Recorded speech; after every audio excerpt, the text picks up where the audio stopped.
We got a good head start, by the way, in the 2 months leading up to inauguration. Yeah. But I'll give you the high level. There's a short story and long story. I can give you the short story for sure.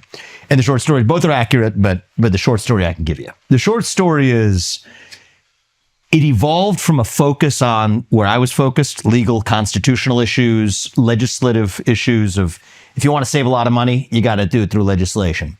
If you want to look at the Supreme Court landscape for the last few years, it says a lot of these regulations are unconstitutional. That's where I had been focused.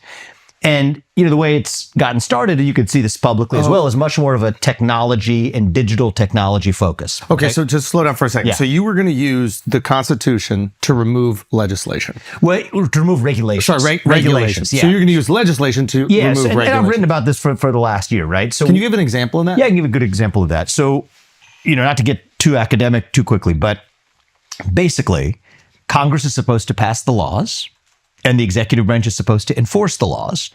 But it turns out that most of the laws that decide what you can and can't do in your life were actually never passed by Congress. They were passed by people who were never elected to their position. The managerial class. The managerial class, the bureaucrats in D.C. What's a law? Give me an example. Yeah, so they don't call laws, they call them rules, but they have the effect of laws. Right. Let's say the amount of fees that fishermen have to pay to the government to have a license to be able to fish in a particular area. Let's say it is the registration requirement before a bank or an asset manager is allowed to do business. Let's say it is the procedural hoop that a biotech company has to jump through before advancing from phase 1 to phase 2 of the development process. Let's say it's the permission that a coal miner or a nuclear energy plant has to get as permission from the government before they build a new nuclear energy plant, which, by the way, has not happened in 20 years in this country because the red tape associated with doing so is so impossible. Now, I imagine none of those were passed by Congress. Yes. None of those were passed by people that we, the people, elected. Right. They were written into law. They call them rules, but effectively into law by unelected bureaucrats. Right. And the thing is, that's not a democracy, right? It might be something else, but it's not a democracy. Because in a democracy, if somebody makes a law that affects you, you get to vote them out. That's what it makes a law. These are more like edicts. Yeah. Right? Edicts come from a king because you can't vote him out. This doesn't come from a king, but it's a new kind of edict of a bureaucracy. So just so I can understand, that was the problem. You're not against regulation as long as it's decided by democratically elected officials. That's my most foundational principle. It so happens in my own politics, I'm generally pretty libertarian. I tend to be against, I think most of these regulations tend not to be productive. But sometimes you need regulation. But the most important principle is, if you're going to have it, at least let the people who it affects to say, if it's not working out for me, I want to be able to vote you out. Now, I need to be able to vote you out. That's the most important principle. Just so we can understand, like a lot of this probably comes from good intentions. Oh, absolutely. Right? So these aren't like evil people necessarily. There's evil. There's certainly malicious people in all kinds of domains of life. Yes. And the government is no exception to that. Right. And you can see some egregious examples of it. But by and large, I think what we're talking about the regulatory state, the overwhelming majority of federal bureaucrats who I've met are good people because most people are good people. Yeah. And they believe what they're doing is not for the detriment of the American people. It's for the betterment of the American people. But it's for the betterment of the American people. It's a kind of elite benevolence. Yes. And it's sort of skeptical of democracy because the idea that you could just leave it to ordinary people to decide this complicated stuff. We can't leave it to ordinary people because they're going to harm themselves. They're too dumb. We have to make that. Exactly. And that was the whole premise of the British monarchy. It's kind of the whole premise of the modern federal bureaucracy. But I get that. I think it's nice to not paint all these people who are creating this, what do you call it? Creating bureaucracy, red tape, regulation, exactly. As nefarious. Because that's I think not the case. By and large, most human beings are not nefarious. And a lot of times it's reactionary. Like I think most human beings are good people. Yeah, there was good intentions. Yeah, there was like a fire in New York, I'm pretty sure. And I think one of the rooms was created in like an apartment building. And I think a fireman died because they built the room but didn't ask the city for permission. So the plot or the plan that they had. So then I think what the knee-jerk reaction was to say, you cannot do anything to your apartment without permission for the whole city. I'm probably butchering this. Yeah, but it's the kind of example you see all the time. Exactly. Yeah. And I get that knee-jerk reaction because you want to protect firemen. These guys are brave. They're running into a fire. And it's actually a great example because you see that same type of incentive structure show up all the time where someone at the FDA. Yeah. They rarely will get hauled in front of some hearing if they fail to approve a drug that saves lives. But if they do approve a drug that has some unintended side effects, then they're going to be in the public eye. So their incentive is to go in one direction, not the other. Does that make them an evil person? No. Yeah. Most human beings just respond to the incentives that they have while still in their heart of hearts believing that they're doing good.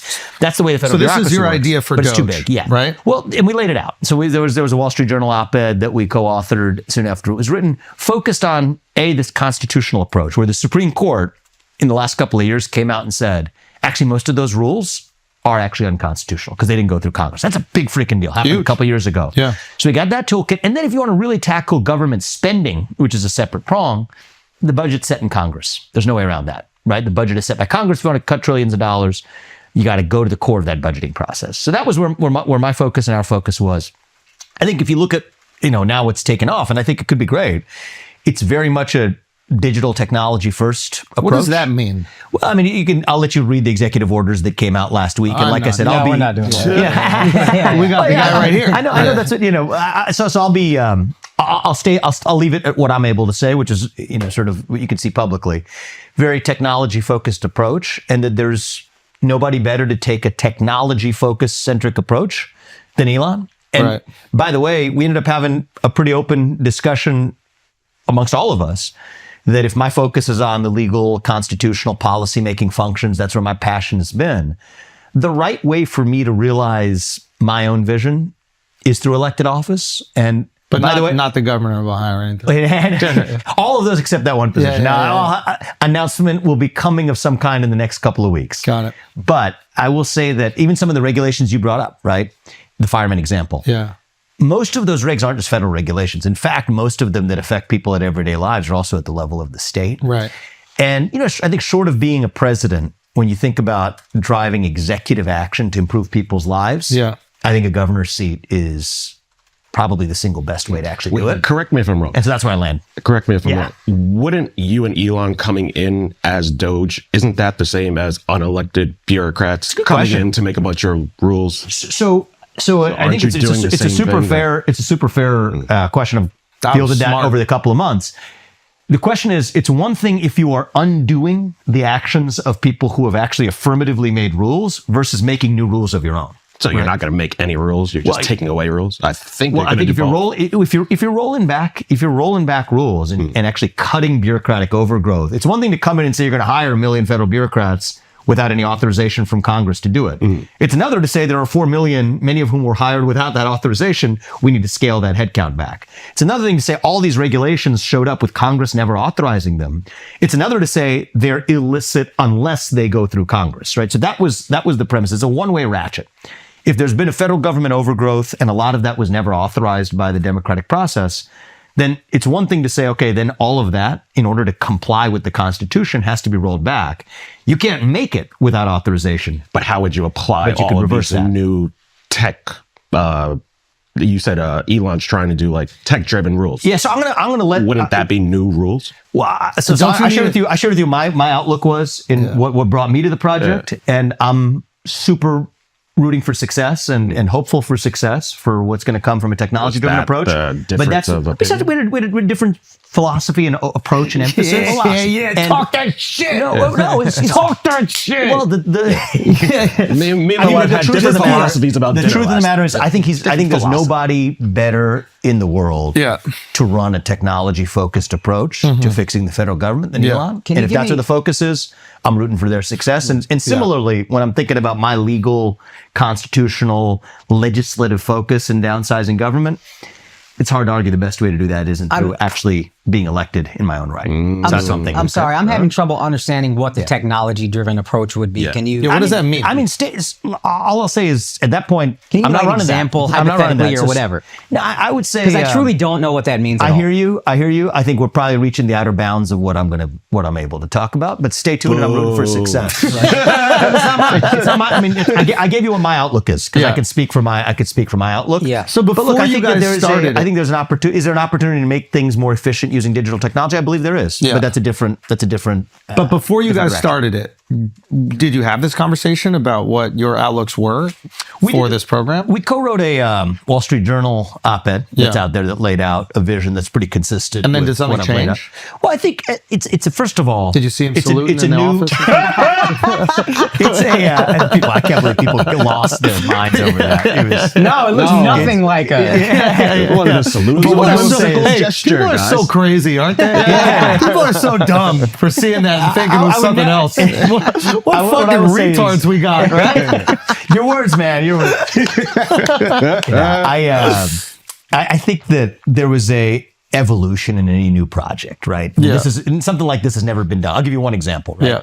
Initially, this was supposed to reside outside of government. Yeah. Now it, late in the lead up to starting, ended up in the government. And by the way, here's another thing That's that to happens. Alex's point. When it's in the government, This is Animal Farm, bro. when it's in the government, also, I can't run for office at the same time. There's a rule, it's called the Hatch Act, that stops you from independently engaging in your own political activity or running for office while you're in the government. If you're outside the government, it's a different constraint. So there were a lot of things that obviously was supposed to be on the outside for a lot of reasons, ended up moving inside, ended up having a technology first approach. And so when something like this has never been done and you set it up, obviously there's going to be some evolution. Right. And it made a lot of sense given the way things, evolved for me to say, you know what, this is the right way for me to achieve my vision and goals for the country and to wish success in taking a technology-driven approach within the federal government. And that's where we landed.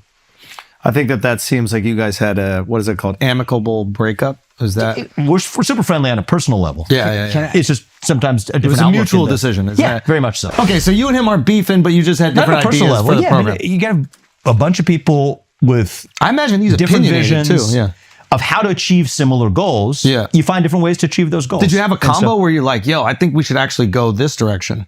Well, look, I think that it was an evolution of Yeah. where we were headed for sure. Yeah. I mean, things, in a new project has never been done before. So initially the thought it'd be outside government, Yeah. use the legal constitutional basis legislation, ended up, really having an internal to government and technology-centric focus. I think that's great. And I think it could be super successful. And I think there's nobody with that focus. I really mean this. I think there's nobody with that focus that is going to be better positioned to do good things than Elon. Of course. But But initially. the flip side is also at a certain point, I think this is where it's going to be good for me as well, is if I'm really looking at a unique constitutional vision for the future of the country, grounded in my view of what our lawmaking process ought to be, how do you restore self-governance in America, how do you actually rid ourselves of that managerial bureaucracy that exists at the federal but also at the state level, I think I need to stand on my own feet and be elected to office to do it. Yeah. And I think that's a good thing. Thank you so much for watching this video. Hope you liked it. Please like and subscribe, and we'll see you in the next one.